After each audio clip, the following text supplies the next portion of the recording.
Well, I came to Auburn after many years of working as a professor, and I saw a great opportunity to come to Auburn in terms of working on research questions and teaching related to wildlife and conservation in a way that really sparked my interest and challenged me. One of my favorite classes is the one that we go to Hawaii every other year. And during that time, we take 2 weeks to go to the Hawaiian Islands and see firsthand how both managers and practitioners work to conserve endangered and threatened species.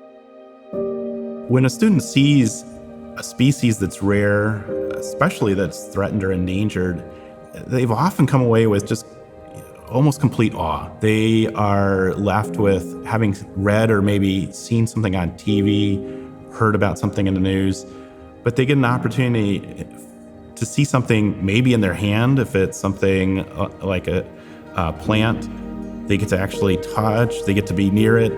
Just even witnessing the size and the shape, the color, it takes most students' breath away. We go into a place like the Alakai Swamp, and a student sees firsthand plants that exist almost nowhere else on Earth.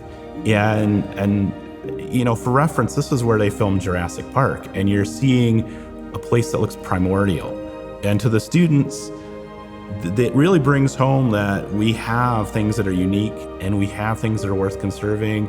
And they come home with a sense that they have seen or witnessed something that many people never have an opportunity to do. And I would say, you know, for the majority of students, it does change them. It makes them think about what they're doing. It makes them understand why they want to work to conserve species, why they want to be scientists.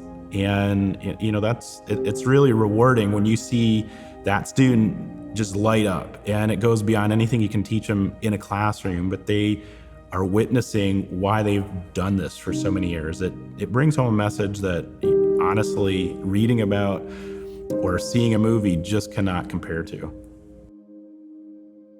I'm Chris Lepczyk, and I'm the recipient of the Gerald and Emily Lepczyk Award for Excellence in Teaching.